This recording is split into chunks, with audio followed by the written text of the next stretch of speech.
All right, so I finally did it, y'all. I took that plunge. I have officially left the classroom. Honestly, I'm a little bit scared. Before I even left the classroom, I started, I renewed my insurance license. So I am currently doing life insurance sales, and that's all commission. And so I wanted something else to supplement that. So I recently bought a couple of vending machines. I've seen a lot of videos about starting a vending business, and some people make it seem like it's just really simple, and in theory it is, and it is probably one of the easiest businesses to start up. But let me tell you, I have had a time getting my machine placed. I saw a video where someone suggested using Vending Exchange to locate properties or businesses that are looking for vending machines. I already had a guy who was going to sell me vending machines. He had a locator service, and his prices were, I thought, a little bit high. So I was like, Vending Exchange is a little bit less expensive, so I'm gonna go with them. That was my first mistake. Now I will say, if you don't have anyone you can trust to do your locating for you, and you just don't want to look on your own, Vending Exchange is an okay option. But luckily, I didn't get screwed over by this person that I found on Instagram, and he turned out to be a really legit and helpful person. Vending Exchange has been a little bit of a nightmare. Purchased a lead. Now, when you purchase a lead on Vending Exchange, it'll even tell you, you don't necessarily have that location. You don't own that location. You still might have to do some negotiating to get your machine or machines placed. So I bought a lead for $980, and the lead said that this location wanted 2 machines. They wanted a drink machine, and a snack machine. So I said, okay. I got with my guy who has the vending machines, purchased my machines. I'm in contact with the property owner. Everything's cool. Delivery day comes. So I arrive with the guy who's dropping off the machines, and we get there and we see that only one machine will fit, and they're not willing to put the other machine anywhere else. You could clearly look at this space and see that it was meant for one machine. And she's like, oh, I thought someone was gonna come out and measure. I sent pictures of the machines. It's pretty clear that 2 machines couldn't go there. Maybe 2 gumball machines, but not 2 standard size vending machines.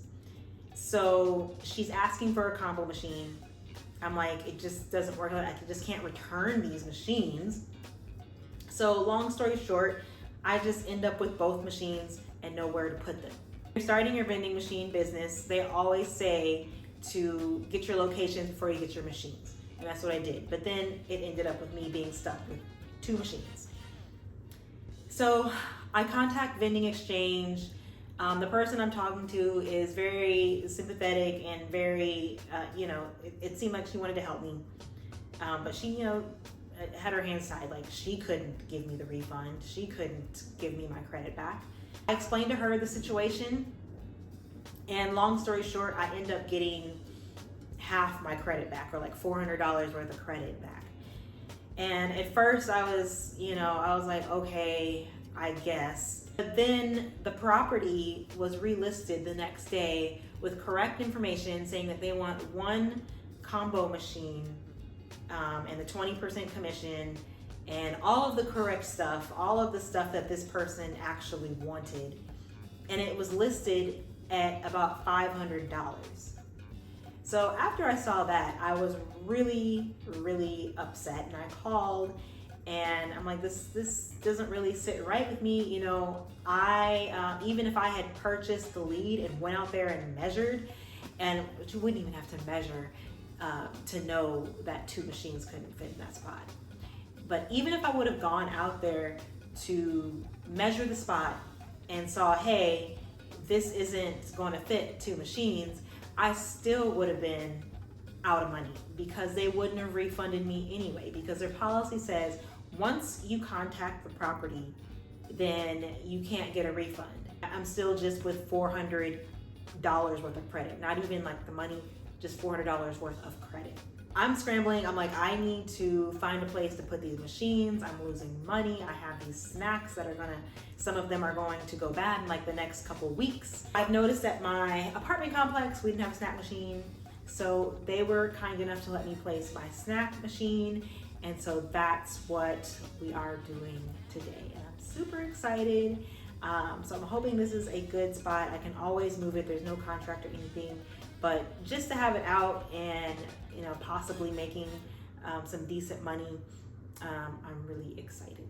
I would definitely recommend going with a locator service that you trust. So maybe you get a referral from somebody who already has machines about their locator service that they use, or just really do your research on someone who has a locator service, because vending exchange, I would honestly say is a last resort. Like if you really just need something quick and the possibility of you losing money if it doesn't work out, and you can't negotiate, then you're just kind of out of money once you contacted the location.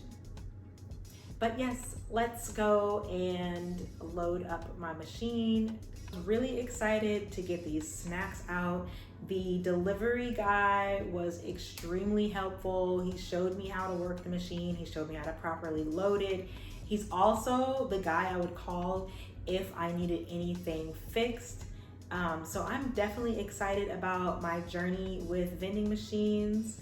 I still have to place my drink one, so I think what I'm going to do is get another snack to go with my drink, and then I guess use the credit that I have with vending exchange and hopefully place it that way. But I know the next time I place a machine, I'm definitely going through the guy that I bought my vending machine from. I hope this information was helpful for anyone that is looking to start a vending machine business. If you are someone who has been in the vending game for a minute, if you have any tips, any advice, please feel free to share them in the comments below, and see y'all next time.